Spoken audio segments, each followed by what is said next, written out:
often tell that AI is not going to replace your job, but somebody who's embraced AI far more than you have will replace your job. I don't know of a business leader today who's going to be in that position who is not a data leader, and that's a huge change. If you draw parallel to the data industry, there's a lot of legacy tech that everybody is carrying. Remember the times I spoke, we had 60 technologies, all those tech still exist. Exactly. Some of it is not required. So you're essentially double paying. But the advancement we have seen in the tech space is the advancement you will see in the next 3 to 4 years on the people side. And I think AI assisted tech processes solutions will play a huge role there. Hi everyone, welcome to the Ravit Show. I'm super excited for today's session. I'm at the InfoCepts office in Nagpur with the one and only founder and CEO of InfoCepts, Shashank Garg. Shashank, welcome to the Ravit Show. Pleasure. We'll be discussing about various topics about data and analytics, modern data stack, data leadership, and much more. So folks joining us today, feel free to ask any questions that you have for Shashank. We're also doing a very cool, fun giveaways like we always do. So InfoCepts will be giving away cool swag.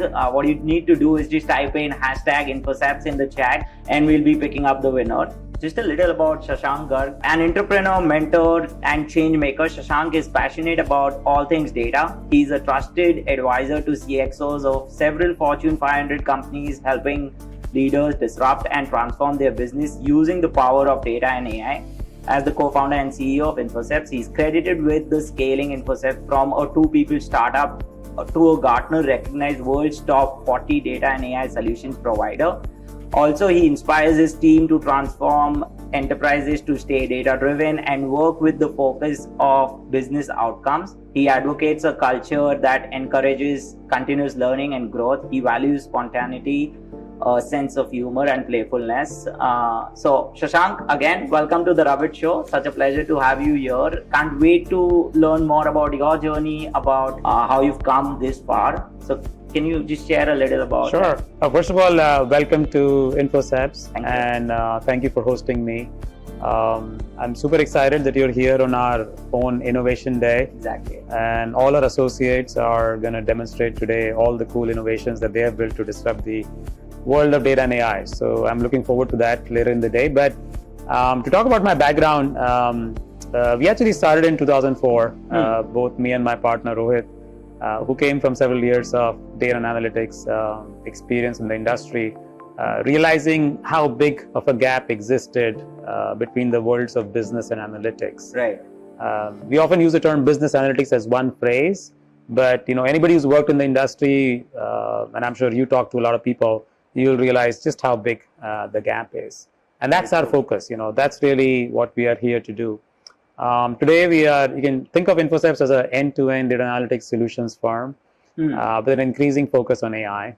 And we're going to the market in a very different, very unique way. Right. So when we go to the market or go to our clients, we take our solutions, which are sort of a combination of processes, expertise, proprietary technologies, all packaged together to create what I call predictable outcomes for our clients. Right. And that's extremely important because in the world of data and analytics, it's just super hard to define or correlate everything that you're doing to the outcomes you're creating, right? So unless you start there, it's just very, very hard. We work for marquee clients across industries, across industry verticals. I've been very fortunate to have been ranked very, very highly by our clients. Gartner does this peer reviews survey, and we are the highest ranked vendor there. Wow. We're very proud that our people love us. We are a great place to work certified firm, and we continue to win several industry recognitions, all through our journey. On the personal side, I have a few other passions, as many of us do. I love contributing to the society, which I do through our own InfoCepts Foundation. Right. And several of our people contribute their time and effort. I love mentoring entrepreneurs, young entrepreneurs, startups. That I do through an organization called TIE. And then, I'm big into preventive health. So I love running. I've done several marathons. So now InfoCepts has its own marathon, and we do it for the whole city.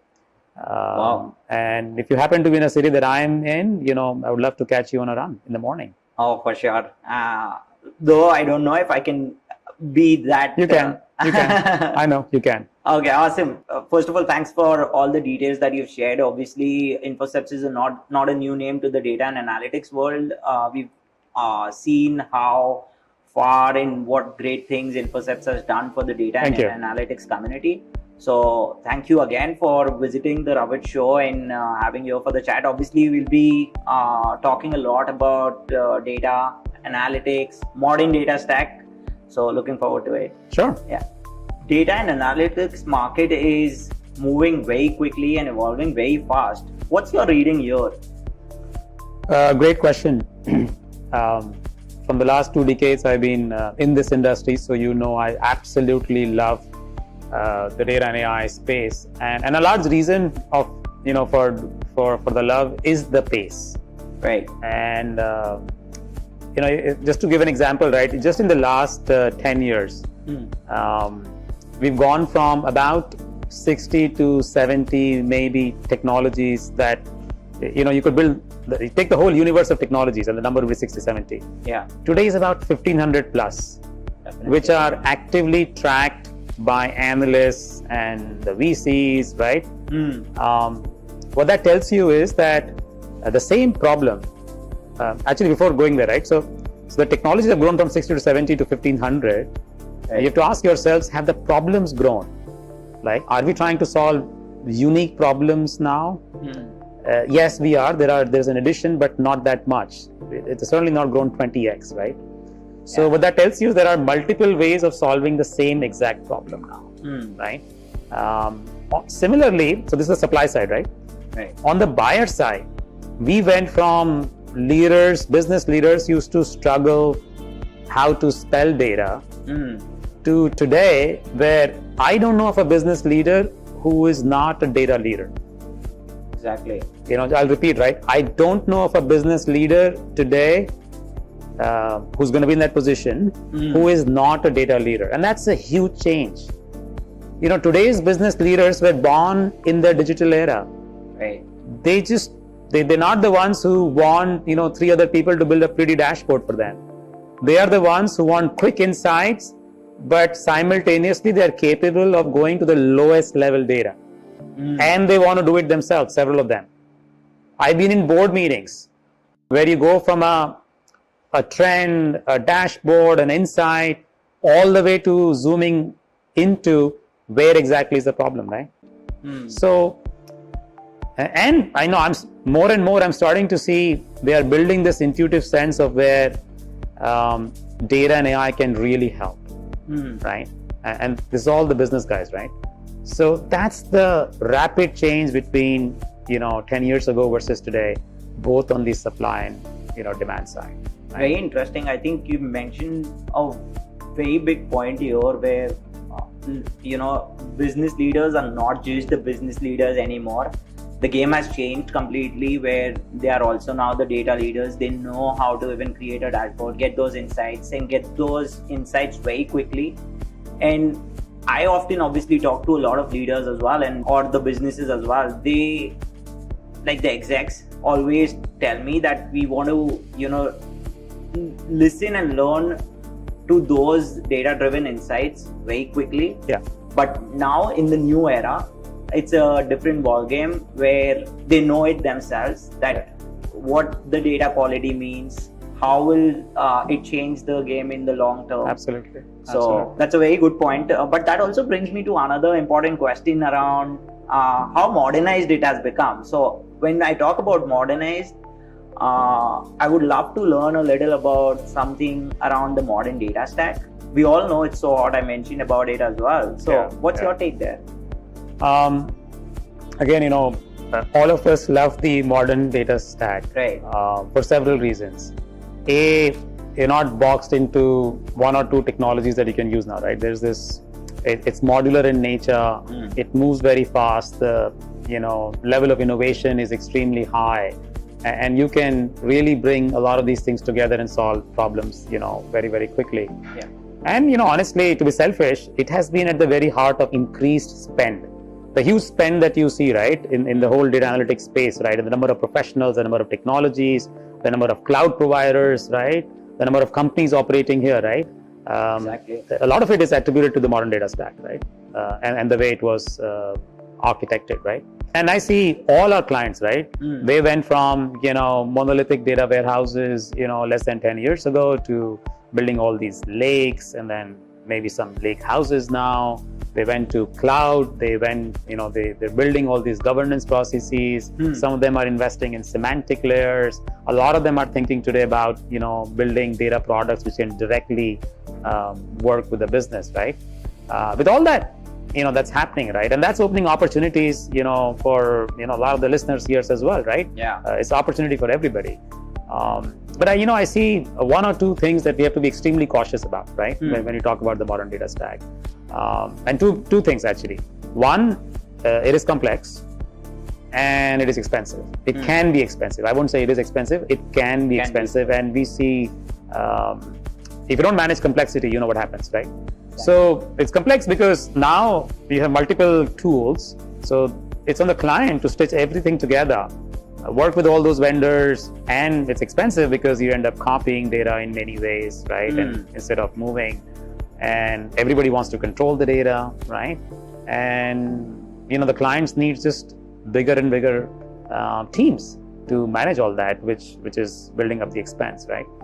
And in all sort of this rush to build, I do think sometimes I see teams just forgetting the real reason why we are doing this. If you ask me, right, why does the modern data stack exist? At the core of it, right? It is to help that business user get that insight at the right time to inspire action. Right. That hasn't changed in the last 20 years, right?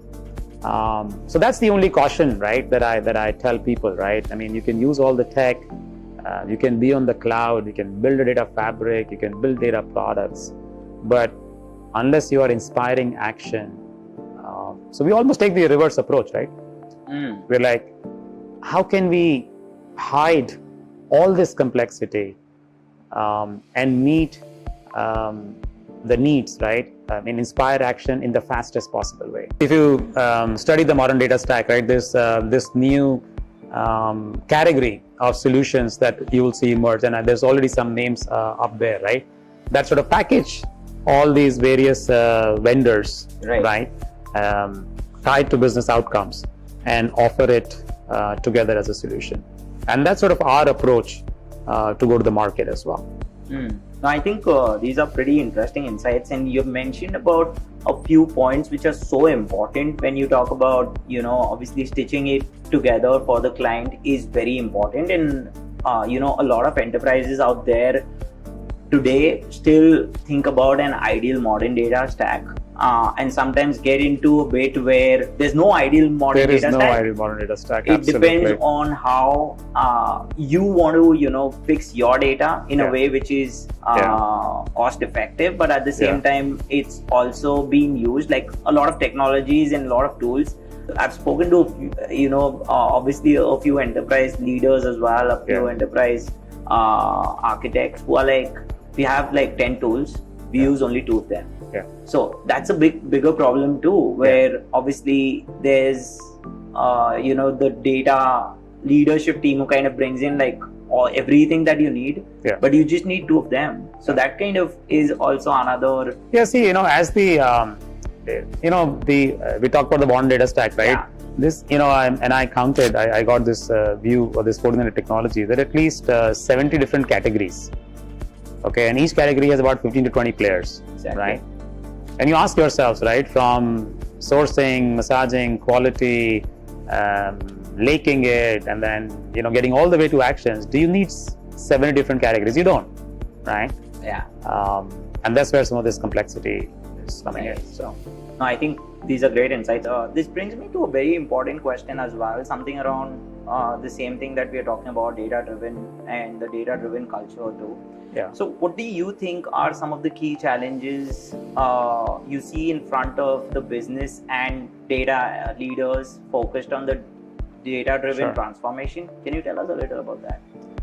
As we spoke earlier, I continue to feel that the gap between the worlds of business and analytics is a very, very real one. Right. I'll just quote, recent leadership survey, right? It just highlights this contradiction, right? So if you were to ask, whether DNA initiatives were adding value, 92% of data leaders believe their company's data products provide real business value, okay? But only 39% of business leaders feel so, right? So there's a gap of, more than 52% points, right? Yeah. If you asked this question 10 years ago, the numbers would have been lower, maybe 20 and 70, but the gap was still the same. We've come all this way with all these technologies, right? But the gap is still there. It's not a technology issue. I mean, the tech is there. Yeah. What that should tell us is that the most common roadblocks continue to be all human related, right? So things like skills shortage, tech teams not being able to appreciate the real business problems. Yeah.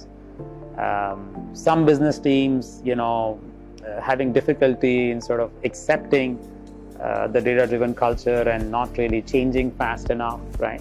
Yeah. Those are all the issues that we see constantly, right? We see data leaders that are still not speaking the language of the business and, Exactly. Are having required to justify an initiative. In my mind, that shouldn't really be needed, right? We all know the power of data. Yeah. We spoke about the business leaders truly getting it. So that shouldn't be needed, right? And again, we see that there are people in the business who just wouldn't want to change, right? I think those are some of the problems that we see, today. Yeah. There used to be a time where tech was an issue. We couldn't move fast enough. We couldn't build fast enough. I think we've gone past that. Yeah, that's very interesting point, because it has kind of changed rapidly in the last 10 years. Like you mentioned, obviously things were a little different where you can blame the tech. Yeah. No more. If we see, obviously there's 20x in terms of the tools that have come up. You can never say that this could go wrong, but somewhere it is about the change that you need to bring internally in the data culture. You need to accept how things are kind of changing. Yeah, and I continue to be very, very optimistic. Yeah. So the pace that you've seen in the number of technologies and in the technical space is the pace you would see now going forward in the business and the human side of it. Where we are today, the next 5 years look very, very different, and on the positive side. Awesome. Thanks, Shashank, for sharing about the challenges that the leaders kind of face in the data and analytics and the data-driven culture as well. Can you also talk a little about the opportunities? Yeah. And that you see in front of the data and analytics? Absolutely. First one obviously is to just improve productivity. Yeah. Especially in the times that we live in today, right? I mean, just so much economic uncertainty that we've seen in the last 3 quarters, right? Exactly. Financial crunch, slowing down of budgets. Nobody really knows what's going to happen in the next 3 quarters, right? There are people who talk about recession. I don't. I'm a little bit of an optimist there, but still, data shows that, companies who come out of this uncertainty or recessionary times, right, come out with at least doubling their revenue growth rates and margins, right, growth, and they mercilessly cut wherever they need to deploy all their resources in the highest value activities, right? If you draw a parallel to the data industry, there's a lot of legacy tech that everybody is carrying. Remember the times I spoke, we had 60 technologies, all those tech still exist. Exactly. Some of it is not required. So you're essentially double paying. You look at the way we are managing this whole data and analytics ecosystems. You can optimize them, you can make them far more efficient, right? Even the whole talent strategy, right? I mean, organizations, all clients need a lot of talent, right? But if you're rapidly changing the technologies, the talent cannot change that fast. So you need to have the right mix of, your own and on-demand talent models, right? So there's that huge opportunity to just improve productivity in my mind, especially in these times. So another one is just to enable your people to innovate more with data and AI, right? And I call it becoming data fluent. So data fluency to me is a capability that enables every employee of yours to understand, access, and apply data as fluently as you can speak your own language, right? Obviously, with more fluent people in the organization, you're going to benefit by productivity increases, turnover reduces, and innovation thrives, right? Without relying only on specialized teams or tech teams, right? So a good opportunity is to actually, for all organizations, clients especially, to assess your organizational fluency, maybe establish experiment concepts like a data concierge, like a thin layer, right? Instead of a very big team, right? A concierge, right? Which can help you become more fluent. And, sort of introduce interventions across the board to strengthen the access, so democratize data, increase the trust levels, which will obviously increase the adoption of the data processes, right, and the insights. Lastly, I think there's a huge opportunity to reimagine how we bring value to the business using data and AI, right?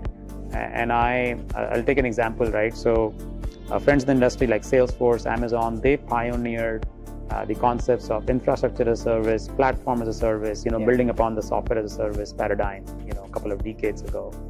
And and they have thrived, right? And the benefits of those concepts are very well known, right? Because if you think about what exactly they did, right? Look at the way cloud is sold today, right? So you take away all the complexity of buying 10 different things, stitching it together, managing it on its own. So we are thinking that the data analytics technologies need to go through a similar paradigm. And we are calling it solutions as a service, right? So to us, that's a great opportunity as well. Solutions as a service, that's new to me. Can you tell us more about it? Sure. It's really what I said earlier, right? So solution as a service is really a combination of processes, technologies, our expertise, and then everything sort of packaged together in one easy solution, which is focused on delivering predictable business outcomes, right? And if you add everything up that we've been talking, right, about the modern data stack, the splurge in technologies, the shift in buying behavior, I see that this approach is almost inevitable, right? But to adopt to this new approach, it does require a shift in thinking, right? And a great example is the early cloud adopters, right? So that people who invested early on in cloud, what that did to their own trajectory in terms of their pace of innovation, right? And something very similar needs to happen. And that's what I really mean as offering data analytics solutions as a service, right? It's really not that different than what you already see, but applied to the world of data analytics. We offer many such sort of domain-centric solutions. Right. We have a solution called Employee 360, which is for everything to do with people data, your employee data. We have something called Automate, which is to do with automating data-centric business processes. And then we're actually just launching what we call AI as a service for helping organizations realize the benefits of AI, right, without the risks, right? And I'll just elaborate, right? So the whole industry of automations has thrived, right? There are different technologies, people do it differently, right? And you should ask yourselves, right, that we continue to do manual processes, right, when it comes to the whole data analytics ecosystem. Wouldn't it be cool that if we had like a service where every month we sit down, we identify, it just gets done, right?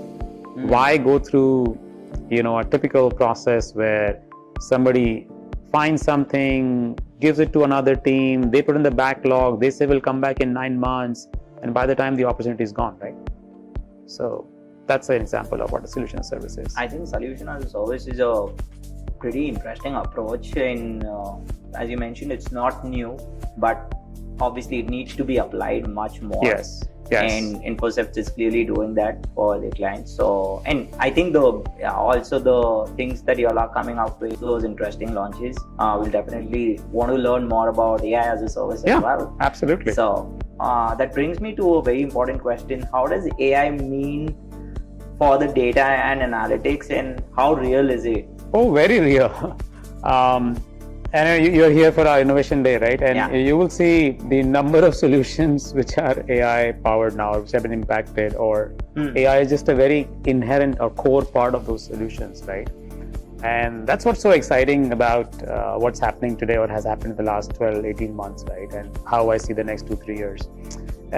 So, if you think about the traditional data, BI, sort of business intelligence paradigm, right? Business users really struggle to get access to the data. And even if they crossed that hurdle, they still had to know what specific questions to ask so that somebody could code for them, right? AI changes all that, right? It is a huge accelerator, right? You don't, with AI, as a business user, you don't really need to know the exact question you want to ask, right?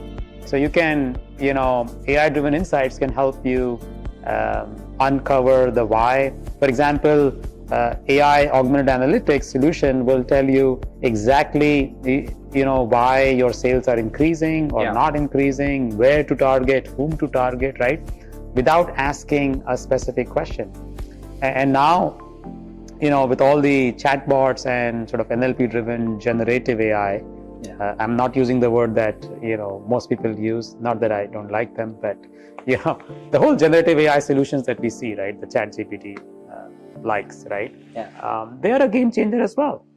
So now I can, one of our solutions you'll see, right? You can just be a business user and using either voice or your natural language. You're going to say, so tell me exactly what is driving sales for me. You'll run all the RML based augmented models, right? Scan through billions of rows, look for patterns, come back with, specific summary, which is not a table, which is not a dashboard, right? It is a summary. It is text, right? And it tells you all these parameters that impact. It also tells you all the correlations, and you can interact, right? You're like, oh, so what about age? What's the impact of age, right? Again, go back and zoom in on just that parameter because that's what you asked, and bring you back insights, right? So I think that to me is a game changer, right? Additionally, this is just insights part of it, right? As I said, right, AI is impacting the whole data ecosystem now. So in the areas of data management, data engineering, you already see all these technologies adopting AI to do automated data discovery, automated data quality. So you don't, again, need to write all those SQL statements, Python script to see, whether good quality, bad quality. The algorithm can do it. Data classification, between what's private, what's not private, right? In this realm of, data privacy issues, and the CI organization, the Chief Security Officer, Information Security Officer really struggles, right? You can use AI to classify, right? Metadata enhancements, about metadata management, right? I think it just helps everywhere, right? The third layer, right? The infrastructure layer, right?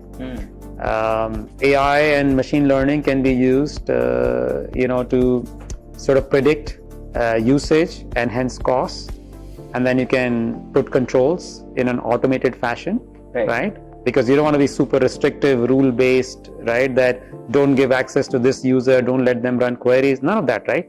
Just put a control around cost. If a query is going to cost more than X dollars, shut it down, right?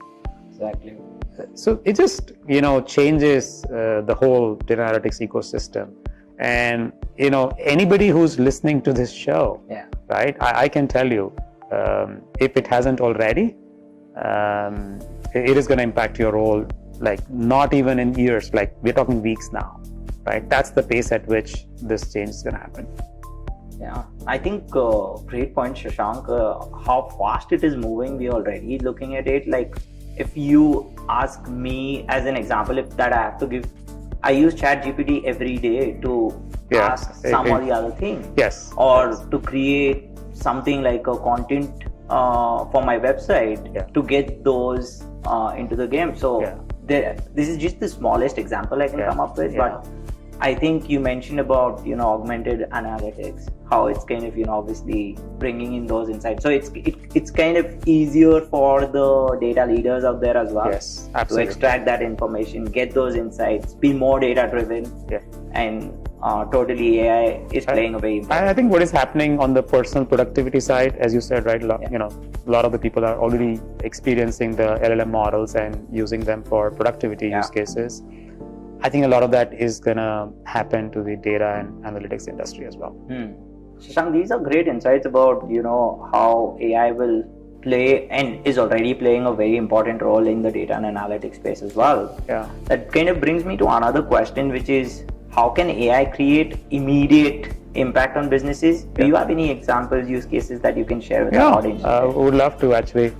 I see AI as more as an enablement technology in the data analytics space than a technology vertical by itself.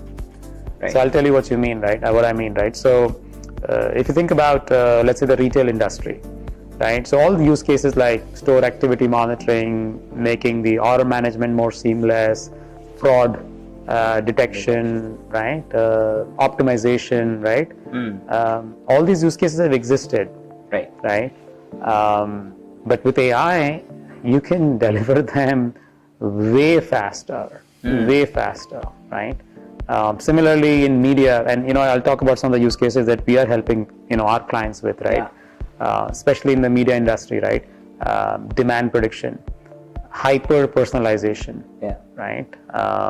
When it comes to ad, content recommendations, right? All of them are very, very easily done using the AI technologies. In banking, again, fraud detection, and now with automation, not just detection but trying to stop it, right? Like putting controls. So in real time, right? That's really possible today, which wasn't the case earlier, right? Actually, even internally, we are a fairly decent sized organization. At Infoceps, we are leveraging AI ourselves, right? You talked about productivity for content creation, right? We use AI assistants to record, transcribe everything, and we have a global model, right? Earlier, somebody would have a call, would have a discussion, or summarize, send it back. You don't even do that anymore. It's just done, right? Our people analytics team just launched what we call internally Amber. That's engagement, assistant, right? So real-time feedback, the pulse of the employees, and just people interventions, right? It just made it very, very fast, right? So that's really, how I look at AI, for businesses. And it has quite impacted already. And like you mentioned, now we're talking about weeks. So can't wait to see how things are moving in very rapidly. Obviously businesses are wanting to make sure that they are adapting it as soon as possible. I want to go back to what we discussed earlier, right? We spoke about the challenges, and I said, a lot of them are more human related. But I also made a statement that said that the advancement we have seen in the tech space is the advancement you will see in the next 3 to 4 years on the people side. And I think AI assisted tech processes solutions will play a huge role there. I think very good join there in terms of obviously stepping back and looking at how advanced the tech has become, but also the human and how AI kind of plays an important role in that. Absolutely. Very interesting. I'm sure a lot of business leaders would be intrigued and would be super interested to learn more about this. So how do you see the business leaders do to succeed with AI? Actually, great question. Actually, before we get to the nuances, right, I think we all need to recognize, take a sort of step back, right, and first acknowledge the immense opportunity that exists with AI, and acknowledge that we are truly sitting at the cusp of a huge transformation that is happening in the space of data, AI. I mean, using AI, and huge transfer that's going to happen to all our businesses. And whenever you are at this cusp, right, the first thing you need to attack is the mindset, right? So I often tell the business leaders I meet that you guys, embrace an AI first mindset. Exactly. I'll tell you what I mean, right? So instead of continuing to take the traditional approach of tackling all the data related problems and saying, how can AI increase productivity? How about doing the reverse? So embrace an AI first mindset and say, how can I get to the same insight, the same level of automation that I used to spend months, but just use auto ML based, auto analysis based technologies and see how far they can take me. And is it good enough? And if that's good enough, then there's no need for a lot of the manual work I used to do, right? And further top it up with using generative AI. Yeah. And make it conversational, make it natural, make it like the business teams don't need to learn another language. They can use their own language. So we talked about this Infocept solution called AI as a service, right? That's exactly what that does. So all our clients who use that, it gives them the opportunity to make smart choices using data. Exactly. In minutes, right? So that the AI can automatically identify patterns in their data, run through millions of calculations at an extremely low cost. Okay, and identify the drivers that are really impacting their business, so that they can really maximize the actions, right?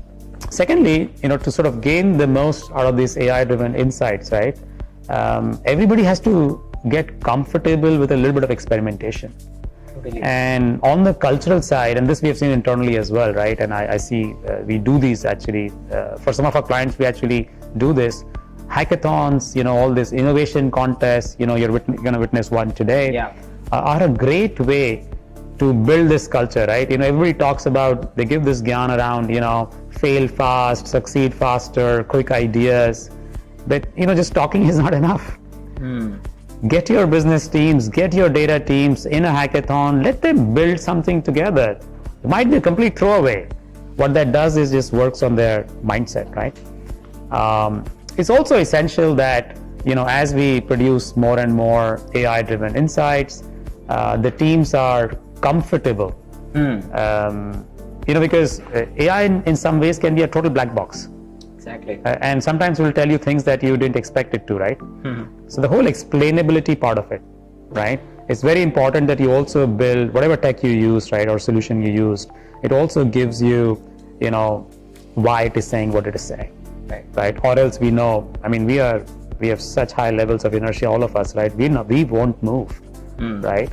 And lastly, you want to set up systems that ensure that your models don't become obsolete, right? So the whole DevOps, DataOps, MLOps paradigm, right? I think organizations truly need to adopt that. So there's continuous training happening, and you continue to stay relevant and attack newer and newer challenges. Right. I think, Shashank, these are great points in terms of, starting from having that mindset. You need to change the mindset of the organization, and it's not going to happen overnight. Yeah. For sure. And having days like these where you bringing in all the teams together, like the innovation day that you're doing here today, I think it's a game changer. I was also talking to your team about it, and I'm like, this is something every company, every organization, even if it's a startup, they need to do. Even if they have like 5 folks in a department, if they bring them all together, I think that collaborative effort kind of also helps them to get innovation in place, helps them to understand something which is new and trending, and AI could be one of them. And and as you mentioned, it could be a black box altogether. But if you have the teams together, if you bring them all together, they can actually discuss about what's the breakthrough and do wonders. So thanks for that. I think this is pretty interesting insight that our audience is getting today.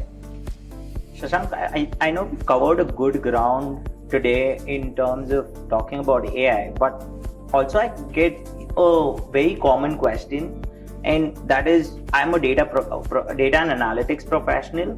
How does one prepare for the AI era in data and analytics, if I may call so? Sure. As we just spoke about business leaders, right? I think the same thing applies to professionals, especially in the tech space, right? And I was one not too long ago. Work on your mindset. First of all, believe that you're already an AI professional. That's where you begin, right? So just get over the hump. And if you're feeling this feeling, right, that how do I, and if you're getting anxious, right?